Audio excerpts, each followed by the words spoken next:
On St. Patrick's Day 1979, the Hirschfeld Centre opened at 10 Founds Street in Temple Bar. The centre, named after German sexologist Dr. Magnus Hirschfeld, was a social, cultural and political hub for Dublin's gay and lesbian communities. Magnus Hirschfeld, a German physician and sexologist who was a pioneer in the scientific study of sexuality and gender identity. He was also a prominent advocate of gay rights and trans rights in the early 20th century. Magnus Hirschfeld was born in 1868 in a Prussian town on the Baltic coast. He was Jewish and gay, two identities that would shape his life and career.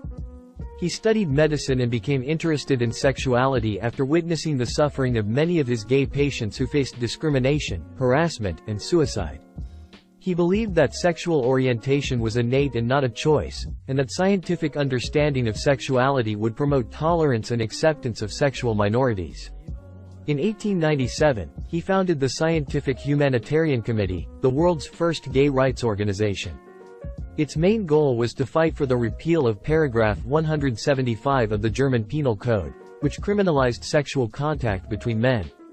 The committee collected over 5,000 signatures from prominent figures such as Albert Einstein, Thomas Mann, and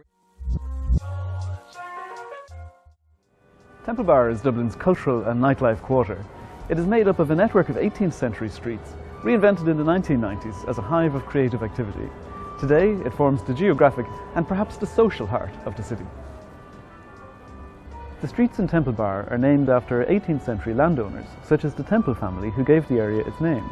Traditionally, the area was home to merchants, craftsmen, warehouses and commercial premises. In the 1970s, land accumulated for a new central bus station was rented out at cheap rates to artists, creating a new cultural quarter.